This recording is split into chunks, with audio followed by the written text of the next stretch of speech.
Hi అందరికీ నమస్కారం. జనసేన అభిమానులకు, జనసేన కార్యకర్తలకు, జన సైనికులకు ఒక బిగ్ న్యూస్ ఏంటంటే, జనసేన పార్టీ దేనికోసమైతే 10 ఏళ్ల పాటు శ్రమిస్తూ ఉందో అది దక్కింది. ఇప్పటి వరకు జనసేన పార్టీ రిజిస్టర్డ్ పార్టీగా ఉంది. రిజిస్టర్డ్ పార్టీగా ఎవరైనా ఉండొచ్చు, రిజిస్టర్ చేసుకోవచ్చు. సో ఆ రకంగా రిజిస్టర్డ్ పార్టీగా ఉంది. సో గుర్తింపు పొందిన పార్టీగా లేదు, రిజిస్టర్ అయిన పార్టీగా ఉంది, కానీ గుర్తింపు పొందిన పార్టీగా ఇవాళ దానికి గుర్తింపు లభించింది, రికగ్నైజ్డ్ అయింది. రిజిస్టర్డ్ నుంచి రికగ్నైజ్డ్ పార్టీగా జనసేన పార్టీ రూపొందింది. దీనికి ఎన్నో వ్యయ ప్రయాసలు. సహజంగా ఒక మంచి మనిషి రాజకీయాల్లోకి వచ్చి ఒక కొత్త రాజకీయం చెయ్యాలంటే ఎన్నో వ్యయ ప్రయాసలు ఓర్చాలి. 10 ఏళ్ల సమయం పట్టింది. చాలా మందికి చాలా త్వరగా వచ్చి ఉండొచ్చు కొన్ని పార్టీలకు, కానీ ఇది పవన్ కళ్యాణ్ గారు ఇటుక ఇటుక ఇటుక పేర్చుకుంటూ వచ్చిన విజయం అని చెప్పాలి. జీరో నుంచి స్టార్ట్ చేసి చాలా మందికి విజయాలు వచ్చి ఉండొచ్చు. అతపాతాళాన్ని నుంచి పైకి లేపి పార్టీని పైకి తీసుకొచ్చారు. ఎందుకంటే పిఆర్పి విలీనం తర్వాత ఒక రకంగా మెగా ఫ్యామిలీ మీద వీళ్ళు పార్టీలు నడపగలుగుతారా అన్న ఒక అనుమానం, శంక ఏర్పడిన నేపథ్యంలో లేదు, పార్టీని నడుపుతాను అని చెప్పేసి పవన్ కళ్యాణ్ గారు జనసేన పార్టీని స్థాపించి ఆ పార్టీకి 10 ఏళ్ల తర్వాత ఇవాళ దానికి ఒక గుర్తింపు తీసుకురావటం జరిగింది. సో గుర్తింపు రావాలంటే చాలా మంది కనిపించవచ్చు, గుర్తింపు రావాలంటే ఏం కావాలయ్యా, దానికి కావలసిన అంశాలు ఏంటి అని చెప్పేసి అనుకోవచ్చు. సో ఈ 10 ఏళ్ల పాటు పవన్ కళ్యాణ్ గారు నిజం చెప్పాలంటే వాస్తవానికి పిఆర్పి అనేది కొంత మైనస్ అయినా కానీ పిఆర్పి నుంచి తెచ్చుకున్న అనుభవం పవన్ కళ్యాణ్ గారికి బాగా ఉపయోగపడిందని చెప్పాలి. రాజకీయాల్లో ఎలా ఉండాలి, ఎలా ఉండకూడదు, రాజకీయాల్ని ఎలా చూడాలి అన్న అంశాలను పవన్ కళ్యాణ్ గారు ఔపోసన పట్టారు అని చెప్పాలి. వారి అన్నయ్య గారు సారథ్యంలో పిఆర్పిలో ఉన్నప్పుడు కూడా చాలా దూకుడుగా పనిచేసిన వ్యక్తి పవన్ కళ్యాణ్ గారు. కాకపోతే అన్న ఏమో సున్నిత మనస్కుడు, రాజకీయాలకు ఆయన సరితూగడు, కానీ తాను అంటాడు అనిపించుకుంటాడు అని ఒకప్పుడు చిరంజీవి గారు చెప్పినట్టుగా అంటాడు, అవసరమైతే అనిపించుకుంటాడు, నిలబడతాడు, జనం కోసం కలబడతాడు. సో అలాంటి పవన్ కళ్యాణ్ గారికి ఇవాళ ఆయన అనుకున్నది జనసేన పార్టీకి గుర్తింపు లభించింది. ఎట్లా గుర్తింపు లభించింది? సహజంగా గుర్తింపు లభించాలంటే ఒక 4 క్రైటీరియాలు ఉంటాయి. రాష్ట్ర ప్రాంతీయ పార్టీగా గుర్తింపు లభించింది. ఇక్కడ మనం నోట్ చేసుకోవాల్సింది, రాష్ట్రంలో ప్రాంతీయ పార్టీగా గుర్తింపు లభించింది.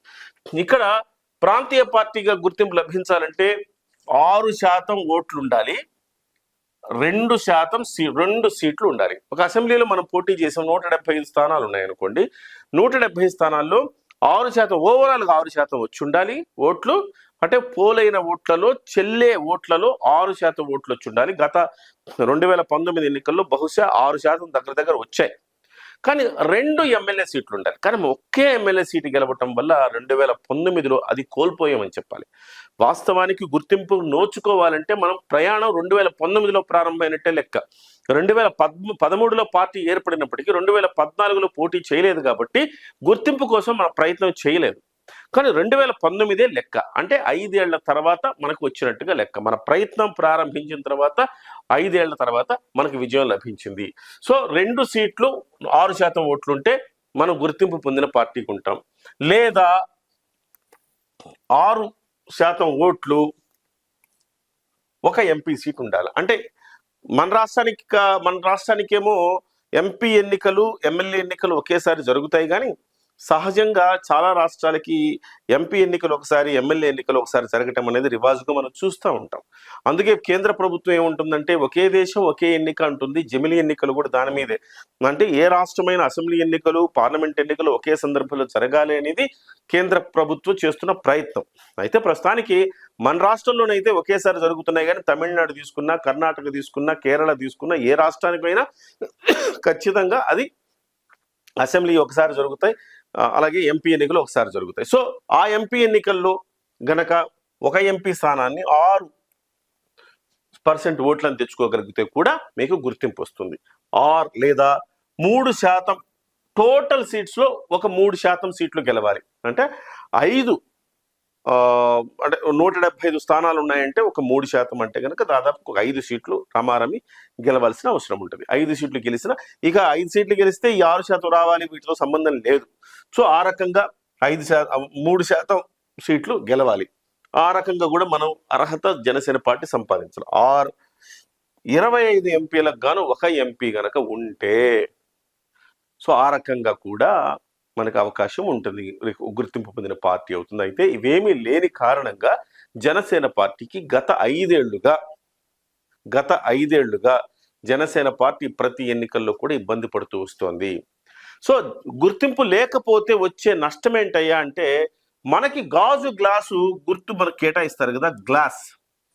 ఈ గ్లాసు సింబల్ అనేది మనకి పర్మనెంట్ గా కేటాయించబడదు. ప్రతిసారి దానికోసం ఒక పోరాటమే చేయాలి. గ్లాస్ సింబల్ మాకు మాత్రమే ఇవ్వండి అని చెప్పి న్యాయస్థానాల మెట్లెక్కాలి, ఎన్నికల కమిషన్ రిక్వెస్ట్ చేయాలి. సో మీది గుర్తింపు పొందిన పార్టీ కాదు కాబట్టి ఫ్రీ సింబల్ లిస్ట్ లో గ్లాస్ ని పడేస్తారు.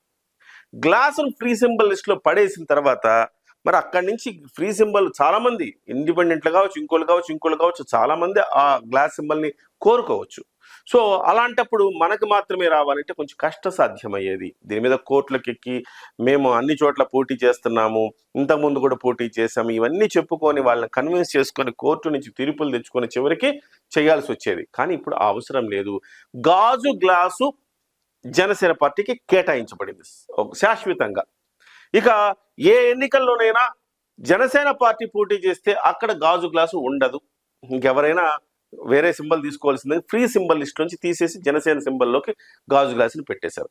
ఇవాళ వైఎస్ఆర్సీపీకి ఫ్యాన్ ఎలాగో, తెలుగుదేశం పార్టీకి సైకిల్ ఎలాగో, జనసేన పార్టీకి గాజు గ్లాస్ ఎలాగా.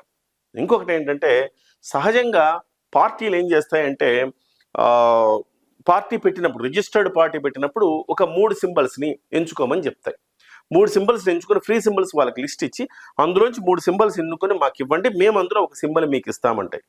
ఆ రకంగా పవన్ కళ్యాణ్ గారు 3 సింబల్స్ ఎంచుకుంటే అందులో ఒకటి గాజు గ్లాసు. ఆ గాజు గ్లాసుని ఎన్నికల కమిషన్ ఫస్ట్ లో ఇవ్వటం జరిగింది. ఎస్, గాజు గ్లాస్ అయితేనే బెటర్ అని పవన్ కళ్యాణ్ గారు కూడా దానికోసమే తీవ్రమైన ప్రయత్నం చేయటం జరిగింది. గాజు గ్లాసు ఎందుకు బెటరు? గాజు గ్లాసు చూపించడానికి బాగుంటది. మనం ఎప్పుడైనా వెళ్తే పిఆర్పిలో రైల్ ఇంజిన్ గుర్తొచ్చింది. రైల్ ఇంజిన్ బొమ్మను తప్ప మనము రైల్ ఇంజిన్ ని మనము చూపించడం ఆ సింబల్ కష్టం కదా. సో దాని ప్లకార్డ్ పట్టుకొని చేసుకొని ఆ రకంగా జనంలోకి వెళ్ళాల్సి వచ్చింది. కానీ గాజు గ్లాస్ అలా కాదు, బ్రహ్మాండంగా గాజు గ్లాసు ప్రతి ఇంట్లో చూస్తాం, గాజు గ్లాసు ప్రతి షాపులో చూస్తాం, గాజు గ్లాసు. పేదవాడు టీ తాగేది గాజు గ్లాసులో, శ్రామికుల చిహ్నం సేద తీర్చేది శ్రామికుల్ని గాజు గ్లాసు అని చెప్పాలి. అందుకే గాజు గ్లాసు సింబల్ ని పవన్ కళ్యాణ్ గారు ఏరి కోరి ఎంచుకున్నారు. ఆ సింబల్ ఇవాళ శాశ్వతమైంది. ఎనీవే, ఇవాళ జన సైనికులకు ఒక పండుగ రోజు అని చెప్పాలి. ఖచ్చితంగా గాజు గ్లాసు సింబల్ తోటి వచ్చే ఎన్నికలకు మరింత బలంగా గాజు గ్లాస్ తోటి వెళతారు అనటంలో ఎలాంటి సందేహం లేదు. ఈ న్యాయపరమైన చిక్కులు, గొడవ, గ్లాస్ గుర్తు వస్తుందా రాదా, ఈ గోలంతా కూడా పోయినట్టే. ఇక సో రికగ్నైజ్డ్ పార్టీగా అవతరించింది. సో రికగ్నైజ్డ్ పార్టీగా అవతరించిన తర్వాత రాబోయే మున్సిపల్ ఎన్నికల్లో కూడా ఆ రకంగా తర్వాత జరిగే అనేక ఎన్నికల్లో కూడా జనసేన పార్టీ గాజు గ్లాస్ గుర్తుతో పోటీ చేయవచ్చు. సో ఆల్ ది బెస్ట్ జన సైనిక్స్ అని చెప్పాలి.